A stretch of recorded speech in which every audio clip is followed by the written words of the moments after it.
Calm your mind.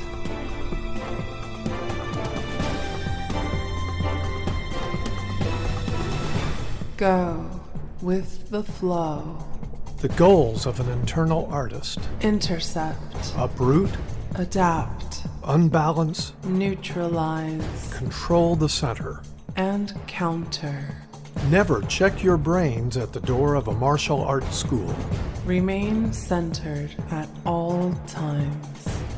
This is the Internal Fighting Arts Podcast, a real-world conversation about the internal martial arts and philosophy of Chinese Kung Fu. Here is your host, Ken Gullette. Hello, everyone, and welcome to the first video edition of my podcast. I'm here with my friend and sparring partner, Bob.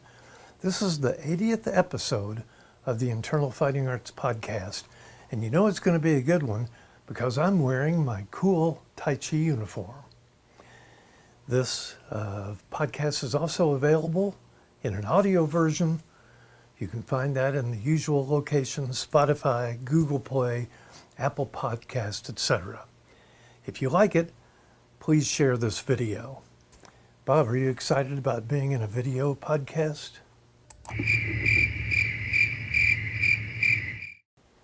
He doesn't say much. Too many punches and kicks to the head. All right, today I'm interviewing Mark Becker. He has a long history in the martial arts.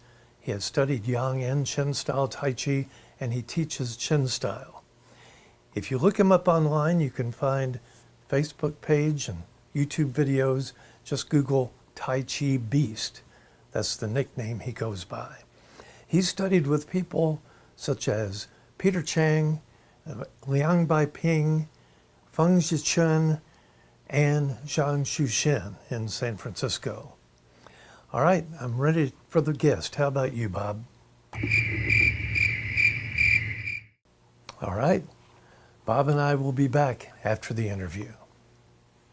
Mark Becker, I'm glad you took the time to join me today, and there's a lot to talk about, especially how you got into martial arts and how your journey has progressed. Okay, so yeah, and so like I was saying, I grew up in Coney Island, Brooklyn. It's famous for the hot dogs and Nathan's and the amusement park, but there was a part of Coney Island that's often not talked about. It's the housing projects. It was called Gravesend Housing Projects. And unfortunately, I didn't have a father around. He left when I was 6, never paid any child support. And so my mom was raising me and my 2 sisters. And anyway, it's a rough neighborhood, man, the projects. And so I used to get into fights. It was one of those things. Begged my mom. I said, Mom, I was 14. I said, Mom, they have a karate class down at that YMCA, and so she enrolled me. And 3-4 months of training, and I learned a lot. It was Goju-Ryu style. And so the guy, he used to pick people, to spar with him. And he had like 5 guys, 5. There was women too. We were all sparring with him, and his back was open, and I got him out. Isa, caught him with him, and he looked at me. He says, "You and me, we fight at end of class, just you and me." And I'm like, "What? I'm 14, and I'm shaking, and I'm like, this is not going to happen, right?" And sure enough, at the end of the class, he points at me and he gets all the students in a circle. And I'm like shaking, and I'm like, and I bow down, whoosh, and he does this flip, and his heel lands in my solar plexus, and I knocked the wind out. I couldn't breathe. I just for like, have you ever had the wind knocked out of you like that? Yeah. Well, you're a fighter, man. Anyway, I had it in a tournament. A kid hit me in the solar plexus, and I was on my knees. Yeah. Eventually got up and finished, but Yeah, I didn't win that day. And I never went back. I just never went back. So then now we're going to move forward. I'm 14. Now I'm 21, just got a job with Frontier Airlines based out of Denver. I'm doing the training. Flight attendant. What's that? Flight attendant? Yeah, flight attendant. I was a flight. I used to, yeah, and it was great. I was 21 years old, and I that's another story how I got into that. But I want to stick to the program: martial arts, internal arts, Tai Chi. Anyway, so anyway, I'm in the training, and I go down to the pool. They put us up for a month at the old Stapleton Airport, Sheridan, and I go down. And there's this guy doing this yang style. I didn't know what it was. He had a sword weapon, and it was so fluid, and just I'd never seen anything like that. It like affected me. Like I want to study this. I want to know this. And so I asked him what it was. He said it was yang style Tai Chi. I said, okay. So then I ended up enrolling in a class through the Colorado Free University. They're not free, by the way, but it's pretty inexpensive. And it was through a guy, he was teaching the yang style. It was a Beijing form. And he was teaching it in a church. And I studied with him for 8 years. And then I had to stop studying with him. Who was that? Well, his name was Peter Chang. Oh, Peter Chen. Yeah, and I stopped studying with him, and I wanted to study. I started reading about where did Tai Chi come from? What was the origins of Tai Chi? How did it evolve? And it kept on reading about Chen Village, Chen Jiago, and Hunan, Chen Village, and I was like, okay. And so at that time, in between that time, I was studying method acting out in New York City. And so I decided to, there was the William Chen School, right? The Chen Manching style, right? And so but I didn't want to study Yang style again. I was like, no, I want to study Chen style. I want to find out what the original Tai Chi is. What is this? But there was a guy teaching Bagua at the William Chen School, and his name was B.P. Chan. I don't know if you. Okay, yeah, I've heard of him. I didn't Bruce Francis study with him, maybe? Maybe Frank Allen? Kumar, Bruce Francis. He was spent a lot of time in Denver too. But anyway, so I'm out there for like 6 months in New York City. I had a sublease with my wife, and I'm going to PP Chan. And but right before that, I had just started. Before I went to New York for 6 months, I had started studying with Liang Baiping. And I found a teacher in Denver. I asked around, is there anybody doing Chen style in Denver? No. Finally, someone said, there's a guy doing Chen style. He's a student at DU, Denver University, and he's doing Chen style and at Observatory Park. And I live like 5 blocks from the park. I was like, okay, man. So I go there, I meet Liang, and I start studying with him. And he's doing Shinja 83. He's doing the Pao Chui, the Canna Fist, and he's doing push hands. And he was from Beijing, right? Yeah. He was from Beijing, and his teacher was Yang Wenjing. I ended up meeting Yang Wenjing when I went to Beijing. We'll get into that. I met him, but before that's the China trip. But anyway, so Liang, his push hands was incredible. I mean, just absolutely. He was so good, and he'd take me down, but then take me down gently. I mean, that's how he was. He would push you and then catch you. I mean, he had come from Baji. He had done a lot of Baji. And man, I was taking private lessons with him. He'd come to my house. I loved to push with this guy. I mean, he never hurt me. I mean, he would take me down. He would subdue me. And what I learned was, and you probably experienced this when you push with really good people, is that you learn how to relax. Because if you don't relax, you're done. You're done, man. You're done. It's like the more stiff you are, the easier you are to subdue. So but I never challenged him, you know. I never, because if I challenged him, I was like, okay, yeah, I could get a Fajing in or something like that. Why would I do that? He wouldn't teach me, you know. And that was my credo. I wouldn't. Why would you? Because when I had students, and I had students try to, you know, actually, like I would teach a student, you know, okay, here's this is how you break someone's arm, but you use your whole body, and you know, and the guy, if they tried to use it on me, I mean, and execute it all the way, and they're out there, they will try to do that.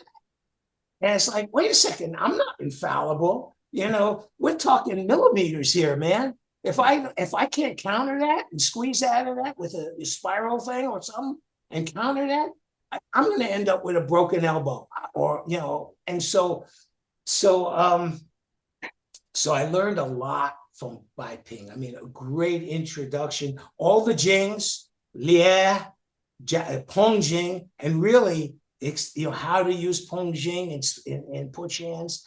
You know, all his. What was it about Chen style over the Yang you had studied that made you switch over? What did you like about that? Because I studied Yang over a decade before I went to Chen, and I was blown away by Chen.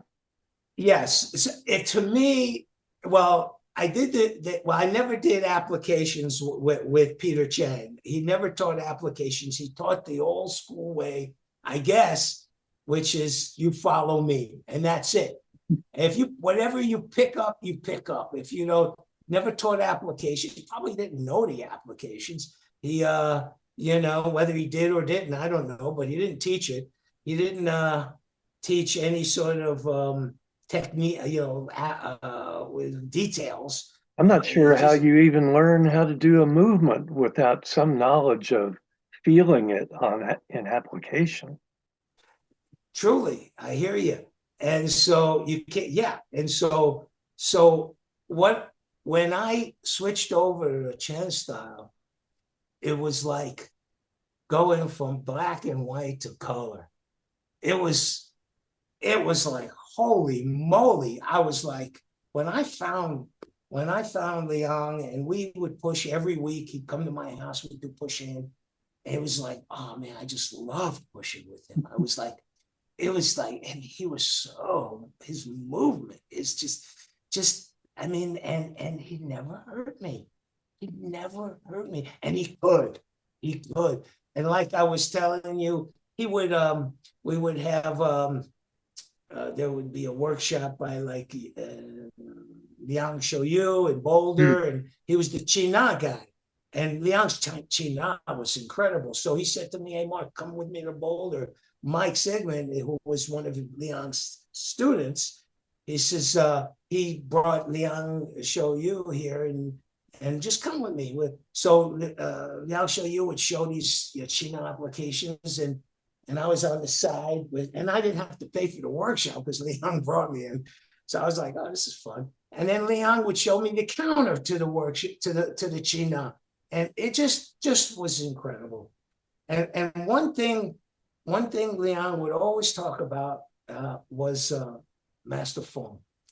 He would say, oh, Master Feng he's the best. He's in Beijing, he's the man. He's like, you know, he's got the lineage. He studied with Chen Faku. His Tai Chi brother was Chen Chaokui. You know, he was it, and he was still alive at that time. You know, he was still around, and so through Justin, and I want to talk about Justin because I owe so much to Justin Meehan. This guy, it was just, he connected me with a workshop in that was going on, and it was through the U.S. Wushu team. The U.S. Wushu team had just started, they just formed back in 93, 92, and they were getting ready to study with the Beijing Wushu team. This is how I got to study with them. And and part of this workshop was, if you wanted to, you could also study with Fong. So there was 4 of us. There was Brian Fong, who was he was no relation to Master Fong, Grandmaster Fong, Brian Fong, and then 2 of his students and me. And it was for 5 weeks in the park there, or we would meet at the Wushu headquarters. And it was just phenomenal. It was just working with Master Fong and go walking in the park with him, and everybody knew him. And he was like, but there was this one time, I want to tell you a little bit about Fong and what kind of character the guy was. And one time we're doing, you know, he's teaching, he taught we did the broadsword. And by the way, I do have this on some of this on video. Some of these guys had some VCR back in the day. And so he was doing broadsword, he was doing 24, some Qigong, and spiral power exercise, silk reeling, Chan Su. And so we were doing all that. So we're doing something. Some guy walks over, and everybody knew him, but this guy didn't know him. And he's just watching, you know, he's looking and he's watching. And Master Fong says to him, you know, is there anything wrong? And the guy says, you're in my spot, man. And Master Fong said, everybody pack up, let's go. And that's, you know, here's the guy that he had that character. And so I mentioned Liang's teacher that I spent time with, and actually he was a Buddhist. And I don't know if I mentioned, but his brother, did I show you this? It is, you see, you have pictures of this. Liang brought this back, all these snapshots, and he was actually selling this for $100. I bought it. I got the snapshots, and the guy that was doing push hands with Chen Xiaoquei is Yang Wu, and that was a disciple of Chen Xiaoquei. And Yang Wenjing, who was Liang's teacher, he also studied with Chen Xiaoquei. That's why I think Liang's push hands was so incredible. And he also studied with Feng. He knew Feng. And he knew I was, Xiaoquei had to be amazing. And oh yeah. I mean, guy. For people who don't know, who are listening and watching this, there's Chen Fa, who is the grandfather of Chen Xiaowang, Chen Xiaoxing, but he's the father of Chen Xiaoquei, who is the father of Chen Yu. So the Beijing line is incredibly strong. You know, about a year ago, I learned about Chen Yu. I started watching some of his videos. He's incredible. It's amazing. Yeah. I started studying with Nabil Rane 5 years ago, and it's opened up new dimensions in my G. It's just, it's wonderful. Here you are still pushing at 72, and you're still doing China and taking down people. By the way, I love the counters to Chen. We practice them all the time, me and my students. Get you in an armbar, okay? It's not difficult to get out of that. Or get in this, okay, you can go with the energy. Exactly. Go with the energy. Where he's taking you, go. Exactly. Get out of that's what Liang and we used to do. He's like, okay, twist me, see if you can get me in a spiral, China. And I twist him, and then he'd counter, and he said, okay, now find the counter to that. And we would just do these sets. It was fun. We have a saying, should be our slogan. spiral out of that shit. That's our slogan. Yeah, well, let's put it on a t-shirt, right? Spiral out of that shit. I love that. I love that. Okay, so anyway, let me so I'm in Beijing, and I really liked Liang's teacher. His energy was so cool. We pushed some, very gentle, he had that real soft, but I knew he could, I said I knew he was a Buddhist.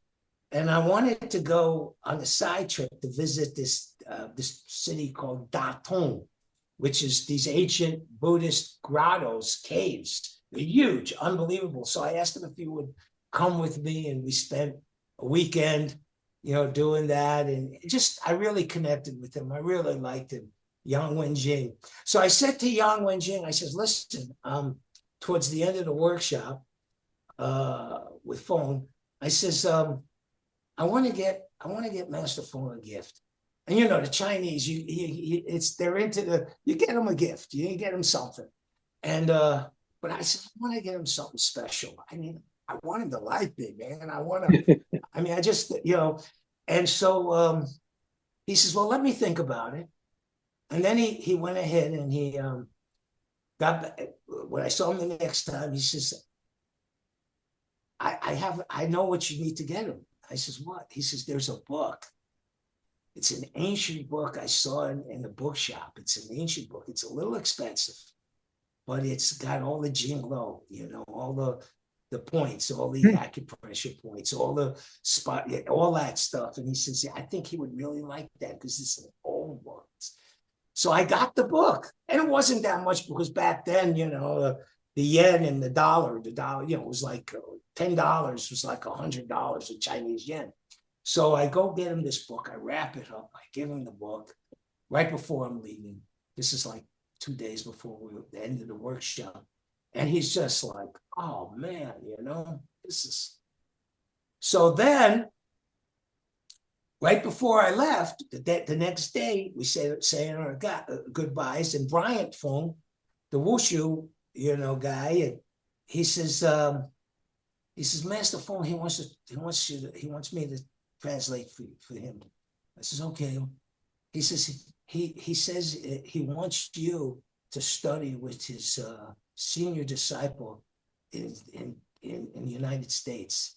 His name is Zhang Shushen. And I was like, oh, okay, great. Now, let me back up just a little bit here, because I had heard about Zhang, okay, from Liang, from Mike, everybody. When you get somebody of that caliber, you hear about him. So 2 years before that, I'm in Beijing. I go down to San Francisco Golden Gate Park, right by the Dion Museum, the bandstand, the Japanese garden, and I see Zhang. Right, I want to introduce myself. And so he's got like 30, 40 students there. I end up just basically waiting for the moment where there's a break so I can approach him, and I get ready to walk towards him. And his guy by the name of George Shu. I don't know if you've heard. Oh yeah, George. sure. So I think Jim great and Angie martial. studied with him too. Who you studied with him? Jim and Angie did. Oh, they did. Yeah, that's how they met Zhang. So I went ahead and he blocks me.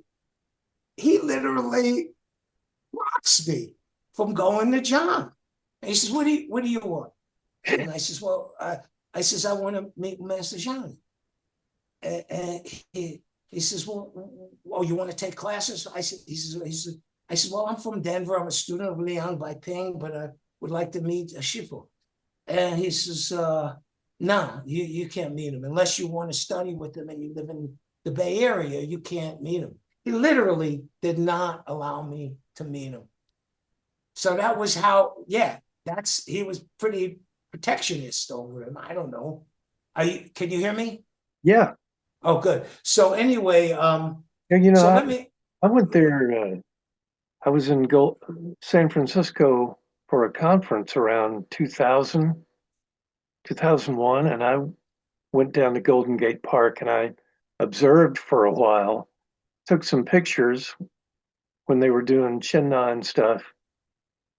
But I tried to follow along with the forum. I was doing some Chen Village uh, forums, and it was like a foreign language trying to interpret. Shinja and Laoja, there's definitely a distinction there. There is.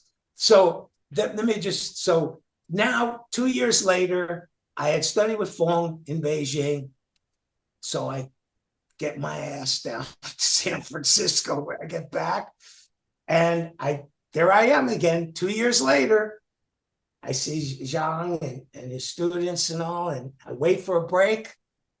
This time, I don't have someone blocking me. I walk over to Zhang and I said, Master Zhang, and I pull out a picture of me and Fong like this, like I had my arm around Fong. I was like, and Zhang, so, oh, I said, Master Zhang, he wants me to study with you. That was my introduction. Oh, that's great. And he goes, my teacher. I says, yes, he wants me to study with you. That was my introduction. And that was the beginning of a special relationship for me that, and so, I was still studying with Bai Ping. And, whenever you change teachers. One thing I wanted to ask before you keep going with that part is that, when you see Fong in videos, I never was able to meet him. He looks pretty stern. I think about he looks a bit intimidating, but I heard he was a great person. Just a sweet energy. And he always seemed to be like having these like herbal things he was eating all the time. I mean, like taking this herbal, healthy stuff that he was supposed to be good for your body, Chinese medicine stuff that he was always, and he'd be passing it around. Oh, try this thing. And just a sweet man, a sweet energy. I was just fortunate enough to, connect with him. And at that time, to be able to experience his energy, his movement, his push hands, just his energy, it just was a great experience for me. And then I start studying with Zhang, okay? But I was still studying with Bai Ping. And like I was saying, it's, so I didn't, when I first started doing privates with Zhang,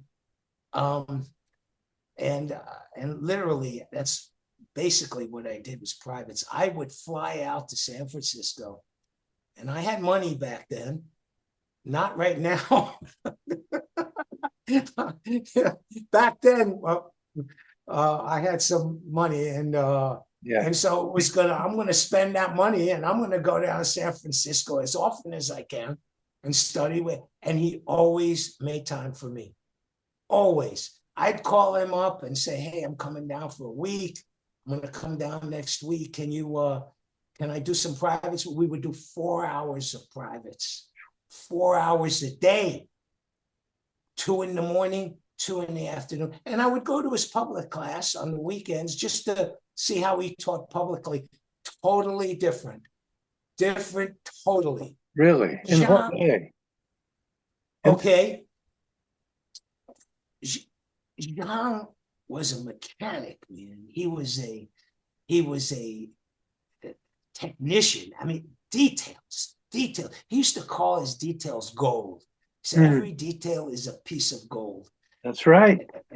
And he would, and so, man, it was just, so I started first. I didn't want to, I said, well, okay, I don't do the silk reeling exercises. Let me see what that's about. So we started doing spiral power. He said, what do you want to work on? I said, spiral power is your exercise. And so he started, and that started to change my form. It was like my pouch, my shinja. It totally changed just doing, because when you're doing the silk reeling, you're doing both sides. When you're doing Fong's Hunyuan silk reeling, you're doing both sides. When you do the form, you don't always get both sides. So you're really getting that yin yang. You're getting that empty full. You're getting that open close, that up down, the expanding contraction. You're getting all of it just with, and you're rebalancing yourself. Because gravity does a number on us, man. We are earthlings, man, and we start, all that fascia starts to glue together, and before you know it, but all the silk reeling kind of opens that up, repatterns that, and then reverse the silk reeling, and then go to the other side, get that, then get the opposite. Now get both. Now I get the, and then, but with the whole body. But so I was going to talk about Zhang and he would do this thing called, I copy you. So he would show you a movement, and then he'd watch you do the movement, and then he'd copy you to show you what you were doing, and then he'd show you what he'd want you to do. I mean, it was like three-dimensional. He threw so many details at me. I was like blown away, and was like, I know you did a podcast with Tony Wong. So Tony, in the early days, Tony was there to translate, because Master Zhang, every time I'd come into town, and I literally had hundreds and hundreds of privates with Zhang. And but every time I would come into town, he'd have Tony there, because his wife would make dumplings, and so Tony would always be there. And I said, and I wanted so many details. I says, Tony, I can't ask Schiffel to go ahead and film him. It's disrespectful. I wouldn't do that. But do me a solid, okay, man? After my lessons, would you film me? I got my VCR back in the old days, was the heavy VCR. I says, film me. So I'll be teaching what I learned, so that I can recoup some of these details. Because it was just, he used to go to me, Mama, I don't want to do his accent, because sometimes the people say it's politically incorrect. And although I did it, Justin always says to me, Mark, you do Master John pretty good. You're the best I've seen. But he was, I'm anxious. You go back to Colorado, you forget. So I actually found another guy, a filmmaker. And because in between my lessons, I would go to the coffee shops in the Bay Area, which I love the Bay Area. It's such a beautiful city. And I would, it is. And I would go to the coffee shop. I met this guy, Sammy, who was a filmmaker. And I said, Sammy, we just, you meet people at coffee shops, and he studied film. And I says, would you do me a favor and film me after my lessons, so I can retain some of this, all these details that are coming at me? I can't. And so he filmed me. I had a lot of that video to go back and see some of those details. But Zhang, I did everything I could, because I wanted Zhang to like me. And so here was the thing, is that I had already got all that push. I got the Chen Chao Kuei push hands from Bai Ping. I didn't need to push with Zhang. I didn't say, I want to go over to Xinjiang. And that was it. Every time I would go study, and he'd say, what do you want to do? Obviously, you got Qigong, you got silk reeling, you got Xinjiang, you got cannon fist, you got sword. What do you want to do? I says, Xinjiang, 83, Xinjiang. And he, good. He liked that, because there was so much detail. I couldn't believe that's my wife walking back and forth. Oh, that's good. Back from a meeting. Anyway, so did he respond to Shinja? Because typically they just call it Vilu, Erlu in the I didn't even, I always, he responded to Shinja. I never used Ilu or Erlu. I never used Shinja. And he said, God, let's go. He loved it, that I was really wanting to get the, I didn't, and so one time he told me because I wanted him to like me. I brought him to Denver to do a workshop here, and with my students. And by the way, I ended up in '93 when Liang and I kind of went our separate ways, because it's always hard to leave a teacher. Yeah. It was emotionally, it was because I got so much from Beiping. But then I saw Master John. I was like, and started working with Master John. I was like, holy moly, this is, he's a, this is a level up. Yeah. And I don't, Their I still guilty want, feelings and everything. yes, the emotions, you get attached to these teachers emotionally.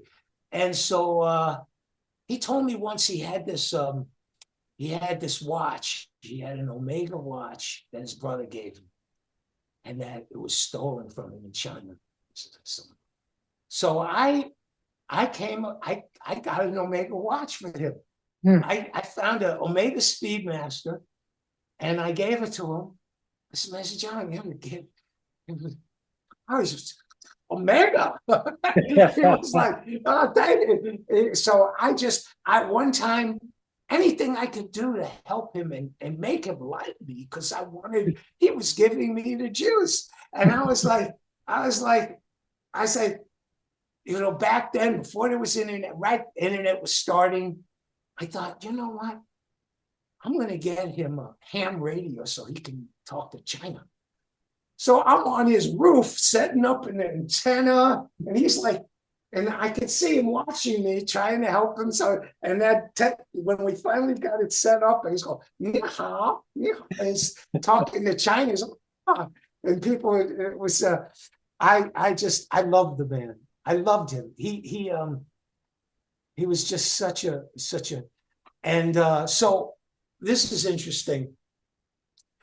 So I hadn't seen him for like 4 or 5 years. I got into my business, but I got at least a good decade of privates, literally hundreds and hundreds of hours.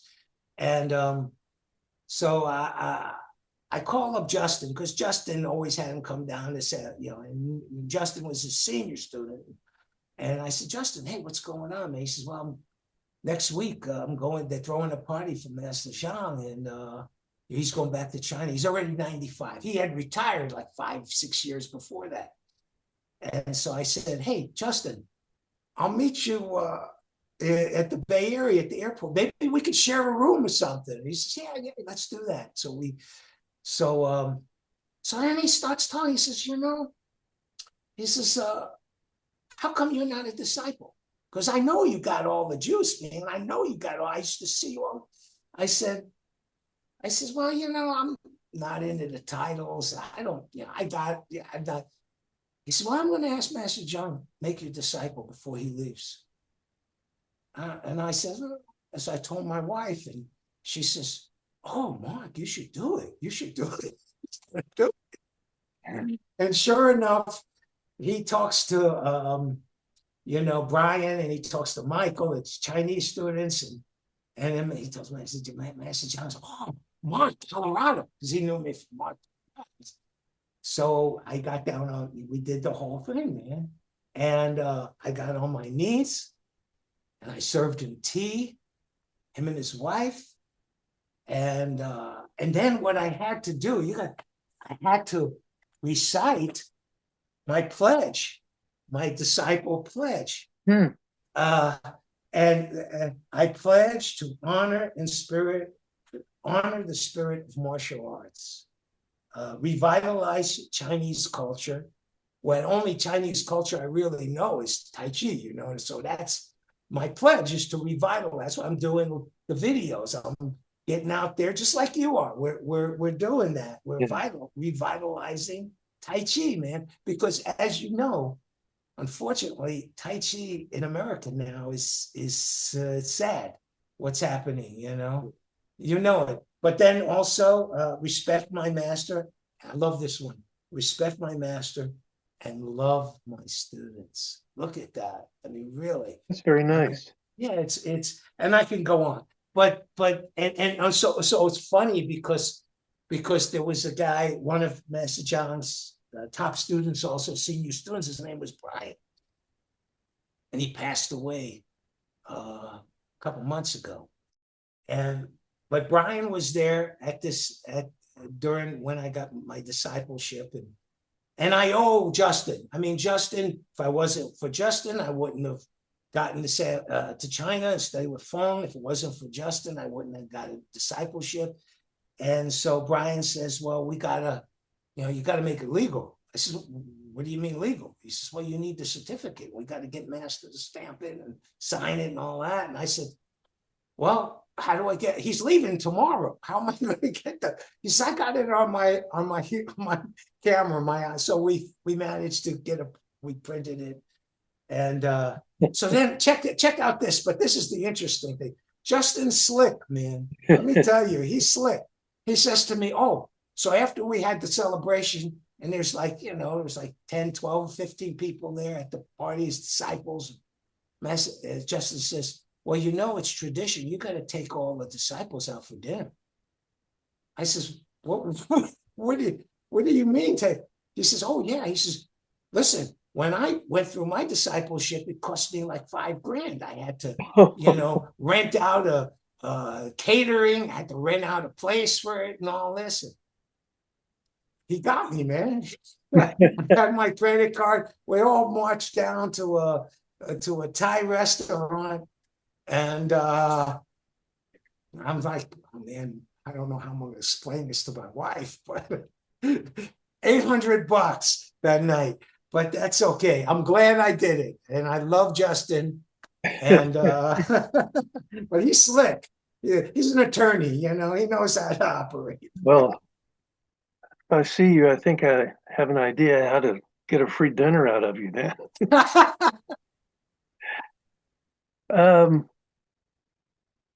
So you trained with Zhang a lot at his home, or did you go to Golden Gate?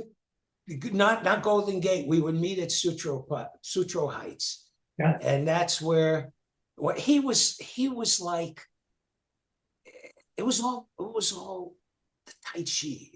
I'm like, Master John, I gotta go to the bathroom. And he's like, go to the bush. Go pee. So I go to the bush. And he's like, hurry, come back. He was about the work, and he did not, he was old school. And he would like, one time, he would like, this is just, I love the man, but he was old school. He was like, he's like, oh, you're fat. You're fat. You're a Tai Chi teacher. You're fat. I'm doing Zhang. I shouldn't be doing Zhang. and I didn't care. He was like, I teach you 5 times, you forget it. You're stupid. He didn't know that he just didn't know that you don't say that to the gringos, to the American students. There's a way that you could do it, but anyway, I didn't care because I was getting all this stuff and I loved him and he was so good to me. What's an example of a detail that that you learned during those days that was different than what you had learned before?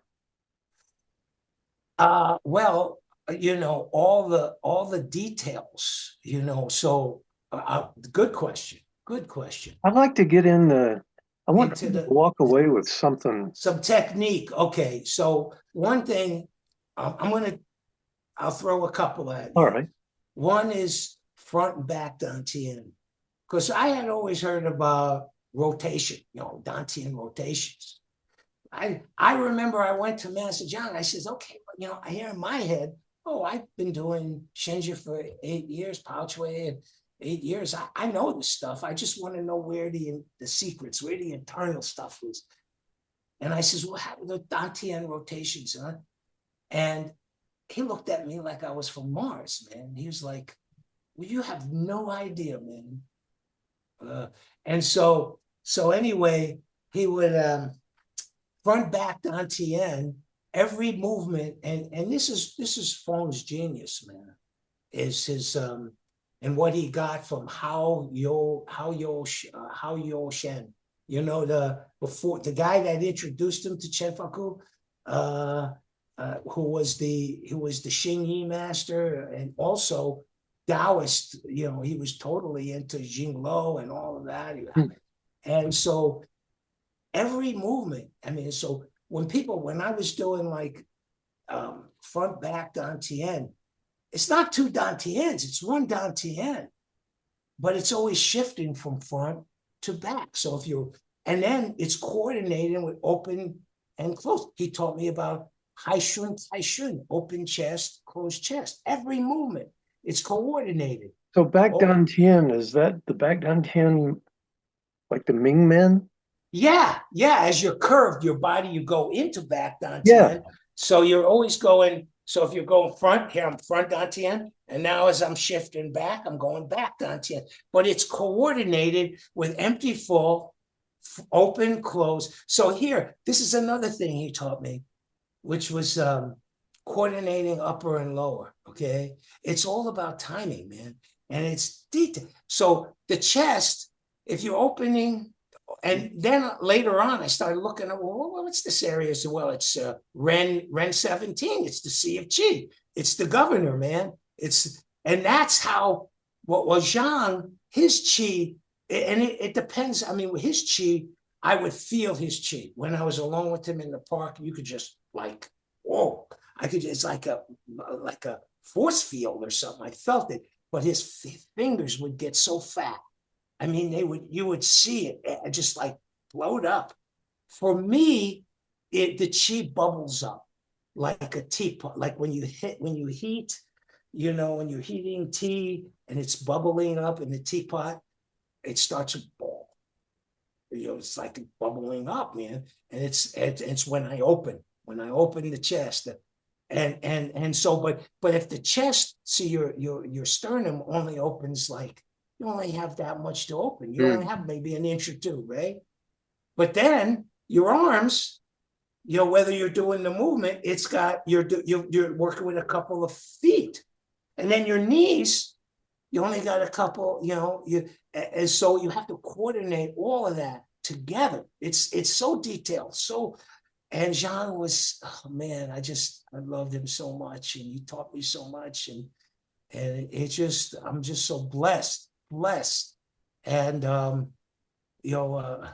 way he taught, and I'm so glad that I'm able to share this because he was incredible. I mean, it was like, I'm so glad I got what I did from Bai Ping because I knew how to fight when I met Zhang. I didn't need to say, hey Zhang, let's do push-ins, okay? Let's and then try to sweep Zhang.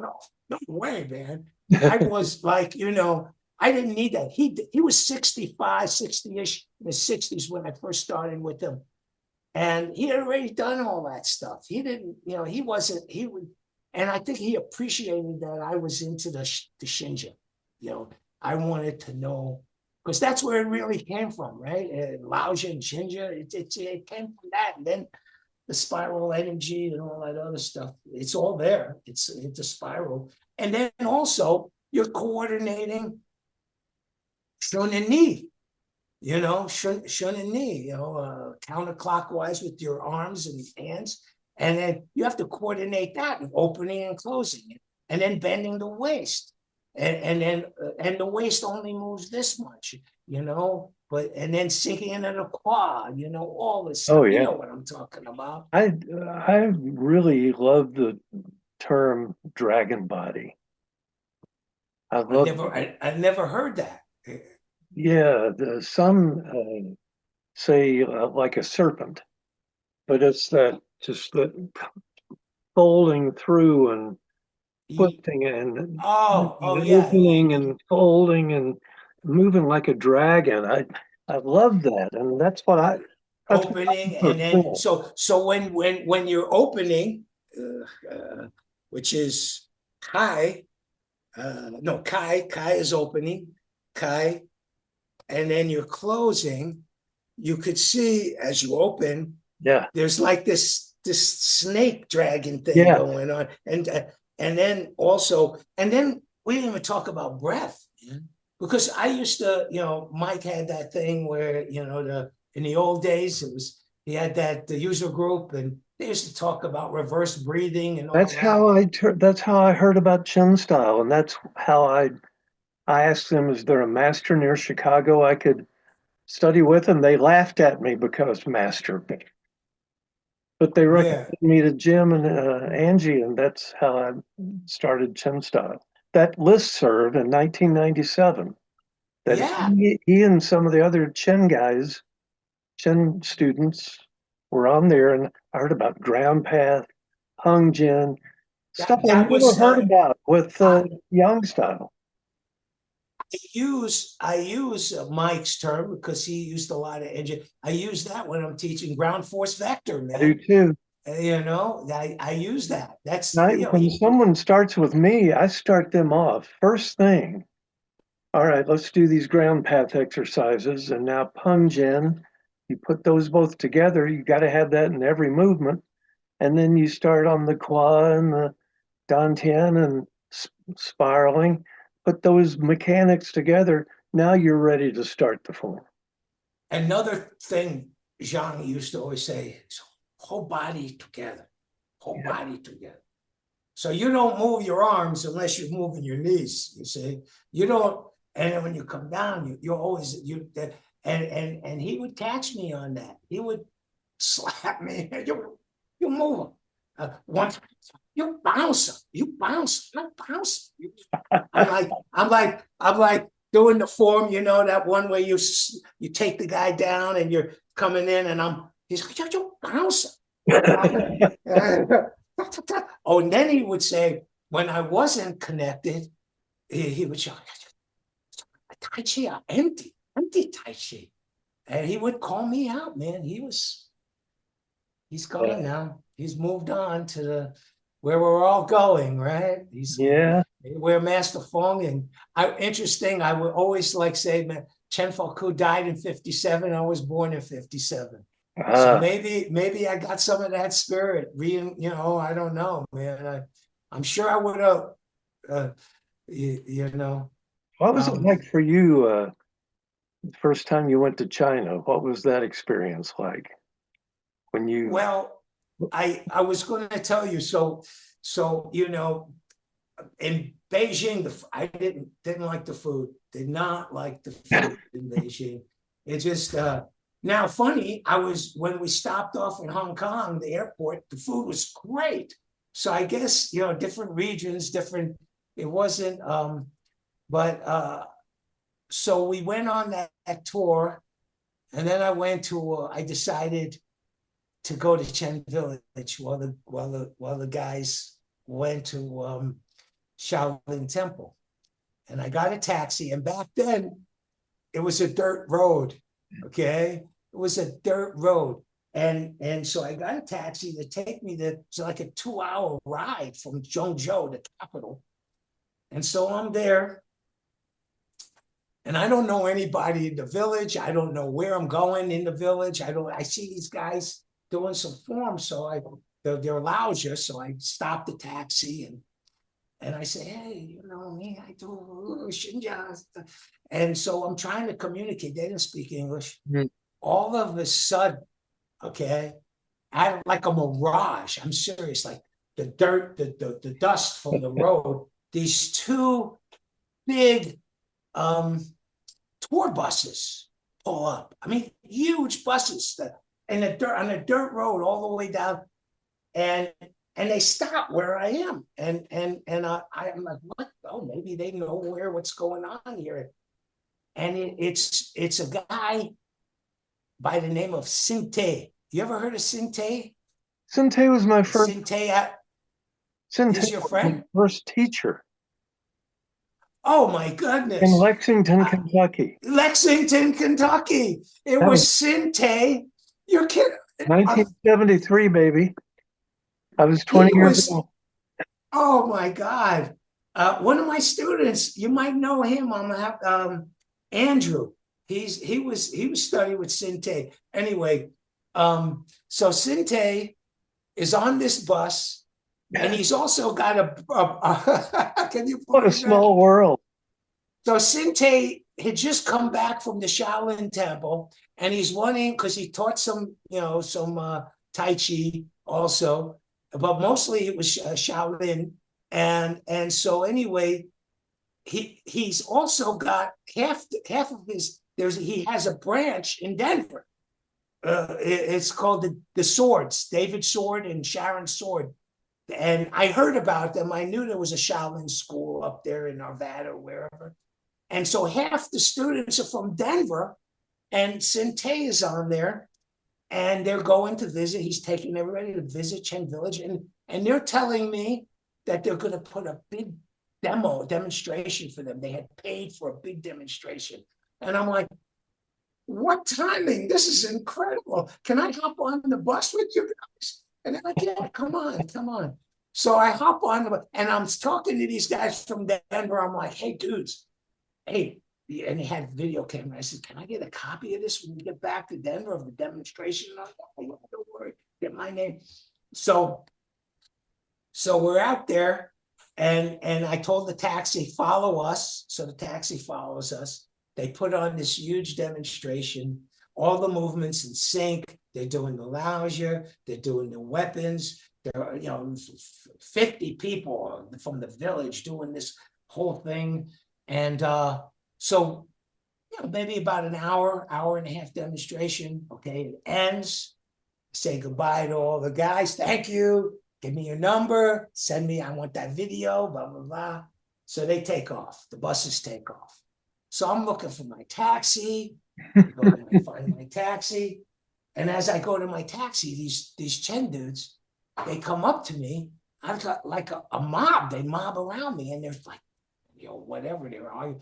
And they're trying to say, I don't know what they're saying to me. And they're like, and I'm like, well, what? So finally, one of the teachers, who was one of the tigers, I can't remember his name right off the bat, but he was one of the tigers. It wasn't Chen Chao Wang, because he was out. Wang Xiang, there's Zhu Tenkai. That's him. That's the guy. Okay. He saved my ass, man. What happened was he says to me, he starts translating, he spoke some English. He says, they said you didn't pay for the workshop. You came separately. I said, oh, okay. You're right.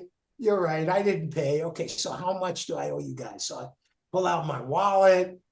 It was like $10 or something. I give them the $10. Thank you, guys. Thank you. And I walk up to my taxi. And then they start mobbing me again. Like, oh. And then they're saying, so I said, well, what do they want? And he says, well, they say you owe more money. You owe more money. I'm like, more money? Wait a second. More money. What do you mean? More?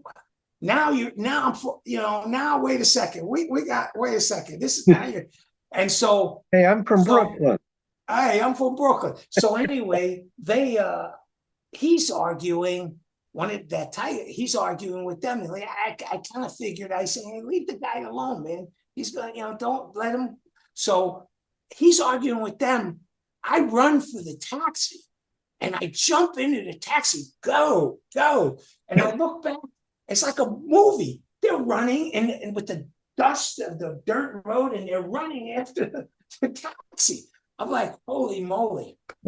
And funny thing, I wrote for an article in that Mike's thing, that thing that you learned about Chen style, the user group.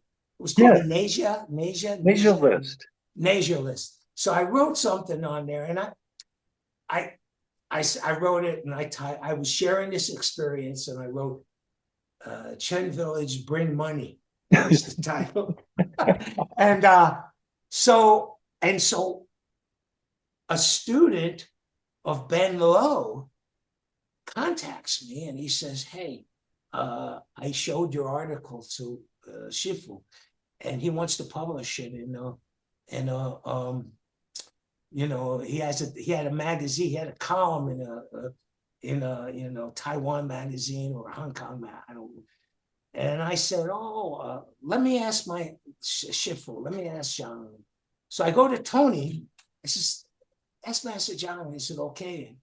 So he says, no. He said, I talked to Master John. He said, Master John said, it doesn't really paint a good light of, don't give permission.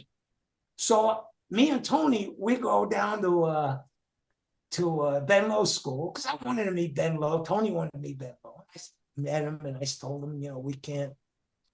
Unfortunately, we can't give you permission, and I probably shouldn't have wrote that article, blah blah blah. But it was my experience, and Tony's like, they do the Chen Man Change, they do the isolation stuff where they're like one move on one foot or whatever, and these guys are sweating. Tony says, he says to me, he says, Master say you shouldn't sweat when you Tai Chi. When you do Tai Chi, you should. Tony's a trip. I always liked Tony. I always got along with these guys. I like them. So I'm probably going to get in trouble about Chen Village, but that was No, my I don't think experience. so. I don't think so. No. Things have changed a lot back then. Yeah, I haven't been there, and it's a shame. I would love to go. Yeah, you get to the point where your age and your health, what happens if things go south while you're over there? That's a shame. I know. As we get older, it's a lot to travel. I mean, you got to pack. Things get. It's like when you're young. My wife and I, we would travel all around, and we'd go into a city. We'd be in Europe. It's like, oh, this is a pop stand. Let's go. We'd be in like 10 minutes out of here. Next city. Yeah. Now it's a big deal, man. Just to get on the flight. I used to be able to run and gun, and my wife and I went to Florida a month ago to see our granddaughter graduate from college. We were there 4 days. I spent the last 2 in the hospital after I had a serious asthma attack. 2 days in the hospital. Got out of the hospital, drove home. It's a pain in the ass. Wow. Sorry about that, man. Still trying to get over it, but yeah. I got like a cough thing like for almost 3-4 weeks. I couldn't like shake it out, and I went to the ENT guy, and he says, "Well, I said, can you give me something? There's nothing. It just looks dry in there." I'm like, "Yeah, but I can't." I says, "Do I have bronchitis?" He says, "No, you just." I don't know what it's just as we get older, it's like life comes at you from more directions. Our cells don't rebuild and generate like it used to. Yeah, I've been watching some of your videos, and on one of them you talked about how Feng revolutionized Tai Chi. How do you think how did he do that? Well, I think he really, with his Hunyan, with the Qigong, and the spiral power, the Chansu, he really, it's Taoist, man. It's a Taoist yoga. It's totally Taoist. Every movement is shifting from yin to yang, and it's coordinated with all these other, with open and close, up, down, empty, full, front dantian, back dantian, spiral, unspiral. All of that is synced together. It's coordinated and synced. And that's what John gave me. And John got it from Feng. That's, But did Feng get this from Zhao Kui and Becker? I assume that he got it from Hu Yao Chen, that the yin yang stuff. And then, also from Chen, he put it together. His genius. I don't know how he put that together, but it is. I mean, I experience it, and I experienced that bubbling up. It's powerful. It's like, and I've been doing some videos now on, I don't know if you saw the videos I've been doing on the heavy bag, because I really think that Chen style. It's funny. I was on the Reddit thing on the martial arts, and they banned me because they don't consider the martial arts Reddit sub. They don't consider Tai Chi as a martial art. I mean, can you believe this? Yeah, they banned me. Anytime I try to post something on there, you're not allowed to post on here. It's just ignorance, isn't it? Yeah. Well, what's his name? This is interesting. The podcaster, the famous one that had what's his name? The Joe most, Rogan. yeah, Rogan. So he's got millions and millions of followers, and he shows the Tai Chi guy fighting the mixed martial arts guy. Okay. And who's the Tai Chi guy? Who is this? Some old guy that dabbles in Tai Chi? What lineage does he have? And then you have the why don't they have master mixed martial arts guy fight, old guy who dabbles in Tai Chi? Yeah. I mean, but that's what's gotten out there. And they call it is they call the Tai Chi guy a master, and which, he's not a master of anything that I could see. No, I know. I mean, I don't know. But you're right. It's ignorance. It's ignorance. That kind of thing, and also the guys who, I'm not going to name them by name, but we know who they are, who someone lightly touches them and that guy goes bouncing away and oh yeah, and falling down, or you just touch the guy and you're on the ground, and that just makes Tai Chi look like crap. I know, and I'm always thinking, well, try that on me. But I like to yeah, try to I'll get some song and some root, see if we could, But yeah, I put a $5,000 challenge out in Inside Kung Fu, printed it back in 2002 or three. Wow. And I said, you do that to me, I will give you 5,000 cash on the spot. And have any takers? Not one in 20 some years. Not one. And yeah, I don't know what that is. And yet you've got so many people who are ready to believe and badmouth you when you say, that's not real, right? Yeah. That's the Tai Chi, I wish more people would experience good Chen Tai Chi. And I know there are other styles with good people in it, but Chen woke me up, and it's a martial art. It woke me up too, man. It woke me up, and I haven't gone to sleep since since Chen style. I just love it, and I love talking to someone I can connect with, that appreciates Chen style and the spiral energy and it's just incredible, and we're so blessed. And I appreciate what you're doing, because you're getting out there and you're promoting, what through your podcast. I like to promote good teachers. One of the little things that I've learned through Nabil that is from the Chen Yu lineage is closing in the legs while you're moving and spiraling inward. And when I'm shifting my weight, I used to be, I see old videos of myself, and if I'm doing like lazy about tying the coat, this leg is going out a little bit as I move. And right. I learned through the Beijing line is when I'm shifting, I'm closing here. Your quad, yeah. And spiraling in the thigh. I can. Yeah, there is a spiral going on in the legs, in the thigh, and you could feel it. And as you turn your waist, it emphasizes even more. As you turn your waist, you could feel it spiral. Turn the waist the opposite direction. Yeah. So when you turn the waist, you could feel it's like what's his name? Chen Xing's book, where he shows the spirals in the legs, he shows the spirals in the arms. It's all from the waist.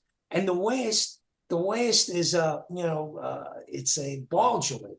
So it bends forward, it also bends to the left, bends to the right.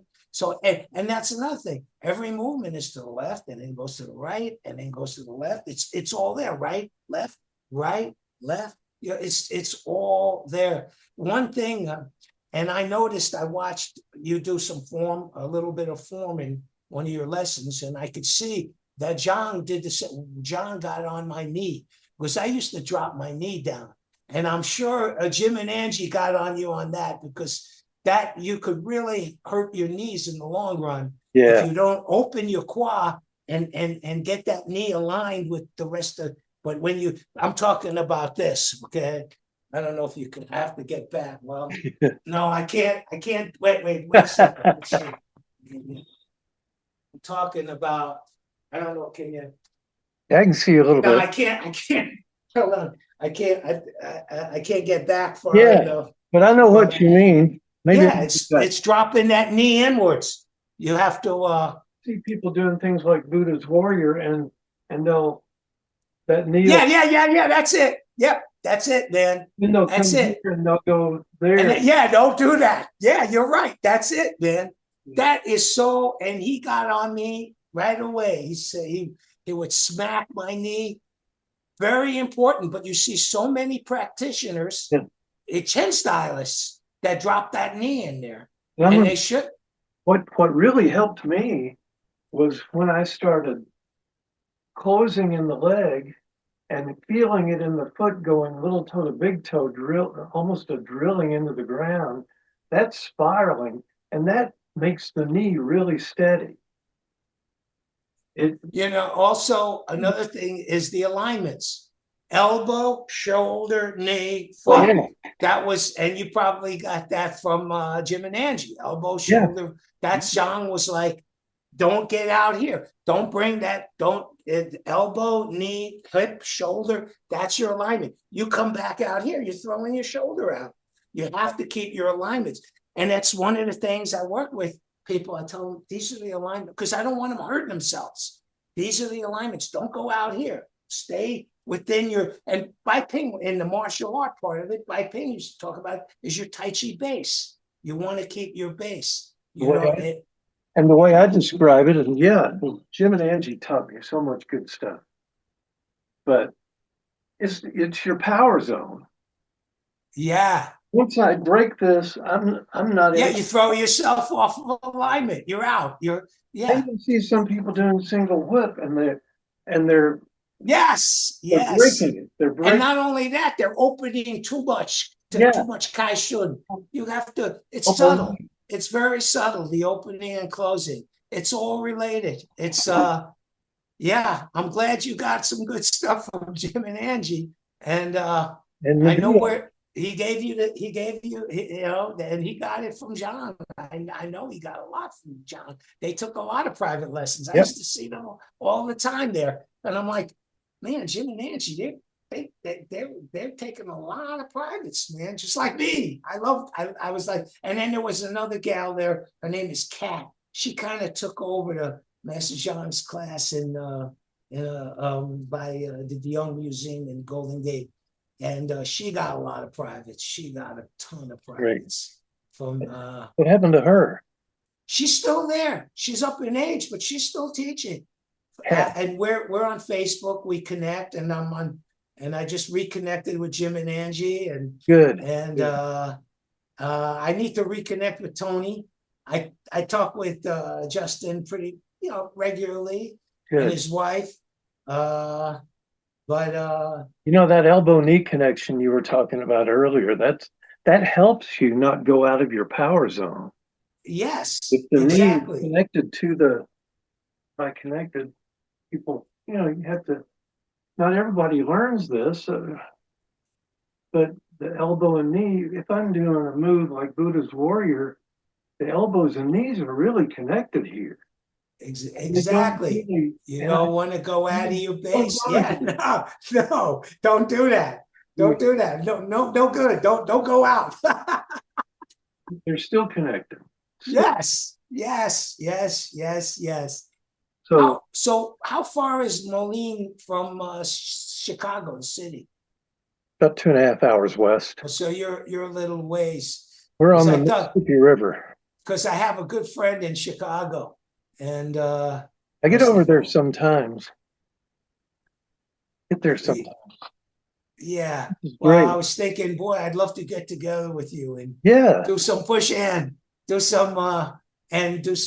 Except, well, if I go there, then, or maybe you could meet me in Chicago. I don't know. Sure. I'd come over for that. Would you? That would be great. I hope if you're ever in Colorado, you could stay in my place. I have a bedroom All down, right.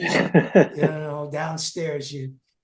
So, I've been enjoying this so much. yeah, are you So still much. teaching? Yeah, yeah. Where do you teach? And Well, well, do I'm you have a teaching. website? No website now. I had a jewelry business for 20 years. But even though I was running my business, I always had a private unit class in Wash Park. So I always, like an actor, you always got to keep your chops going. You know what I mean?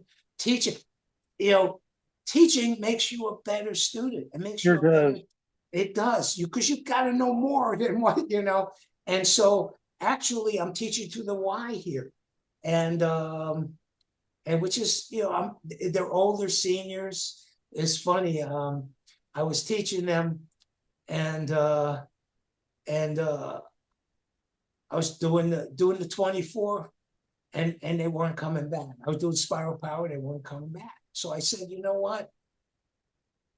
Let's do half the class seated. Let's do half the class, because a lot of them have, knee replacements, hip replacements. Yeah. So I was like, which really, it made me better, because now I was doing it. So I do half the class seated, half the class standing. I want to get them up. I want it because, because one of the main reasons seniors end up in the hospitals fall.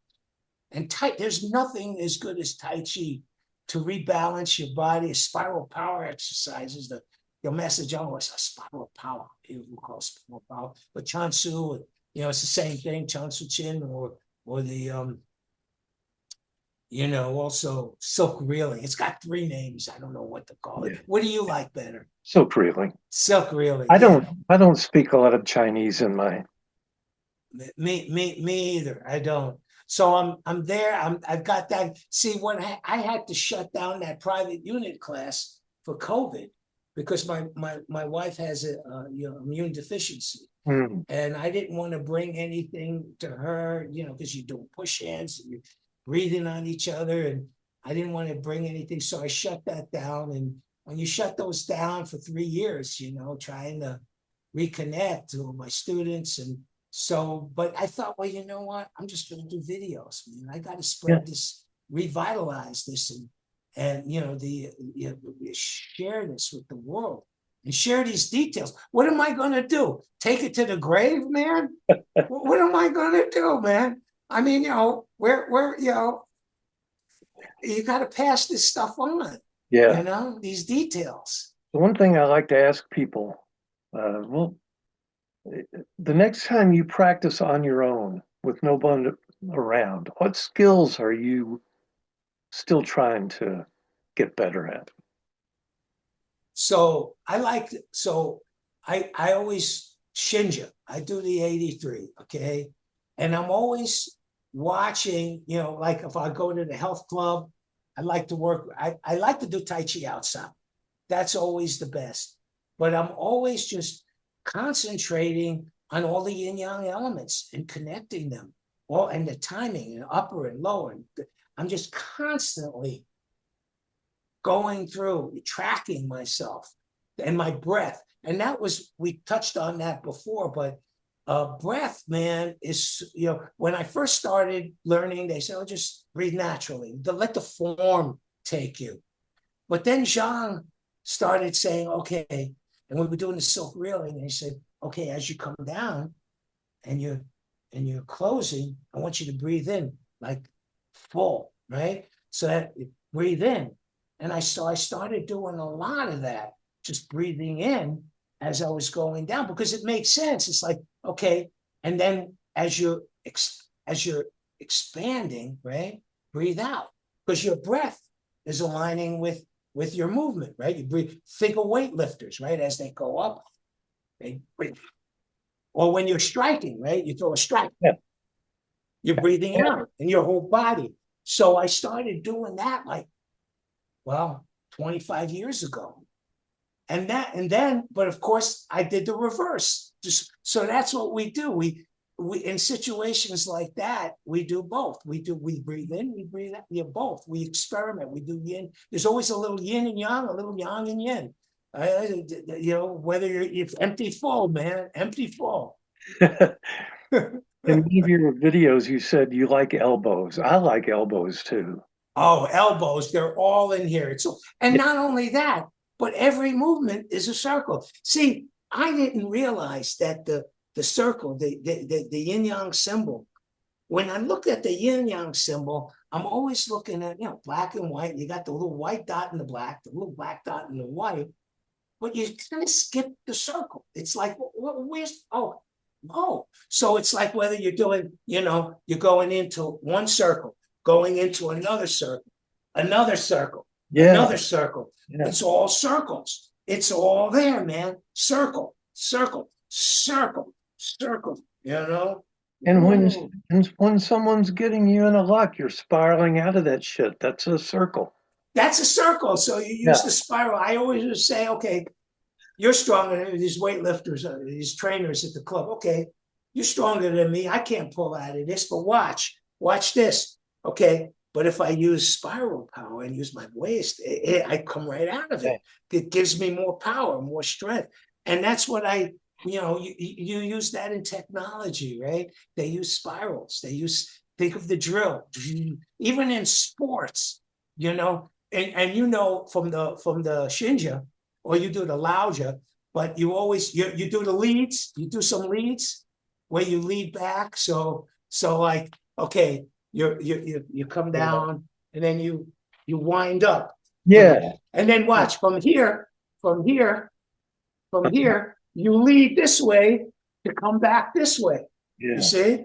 And then you're coming back. And I lead this way just before I come back here. Okay. Lead up, lead down, right? And these leads is like, I always say, well, it's like baseball, right? Think of the batter. He leads back, he comes back, he winds up. It's the winding up, man. It's the pitcher, right? They wind back. It gives them that extra. It's the same as the basketball player. They come back. Boom. It's all there. They've harnessed technology. Sports has harnessed spiral power. Sports has technology, tools has. We've harnessed it, but we utilize it to cultivate more chi, cultivate more energy. You get it. Right. You know what I'm talking about. Great. All right. Well, this is great. So to get your videos on YouTube, it's the Tai Chi Beast. Tai Chi Beast. Just type in Tai Chi Beast. And there was a movie called Tai Chi Beast, but it's not that. Just scroll down one or two. You'll find me. That's great stuff. And there's a lot of detail in there. A lot of detail. I can't take it with me. So I'm passing it on. Let me know the next time you're in Chicago. Absolutely, my man. I really enjoyed this. Thank you so much, my man. This is one of my first real video. Justin and I did a video after Shang Shixing died. But this is my first podcast on video. I really like to show things and not just sit and talk the whole time. I think that it's okay. Yeah, show the video if you can. If you could show it on YouTube, because it opens it up. Put it on YouTube. Well, both I'll use it. And a video. I might use it. I might grab a couple of segments, edit it out, throw it into Adobe Premiere. Listen, the best parts. Yeah. I really enjoyed this, man. Thank you so much. Great to meet you. Brother, thank you, man. Tai Chi brother. My Tai Chi. That's right. Take care. God bless. Take care. My thanks to Mark Becker. I really enjoy the way he gets excited about Tai Chi. Bob, do you get excited about the arts? He's the strong, silent type. Okay, if you're interested in more information about Mark Becker, Google Tai Chi Beast and you'll find his Facebook page, YouTube videos, and other things. All right, Bob, what time is it? Time for you to leave. Time for me to leave. I'll be back soon with another guest, an internal arts teacher. Until then, practice hard, get fired up about your art, and above all, remain centered at all times. Thank you for listening to the Internal Fighting Arts Podcast with Ken Gullette. Now, you can learn the arts of Chin Tai Chi, Jingyi, and Bagua step by step from basic to advanced skills, no matter where you live in the world.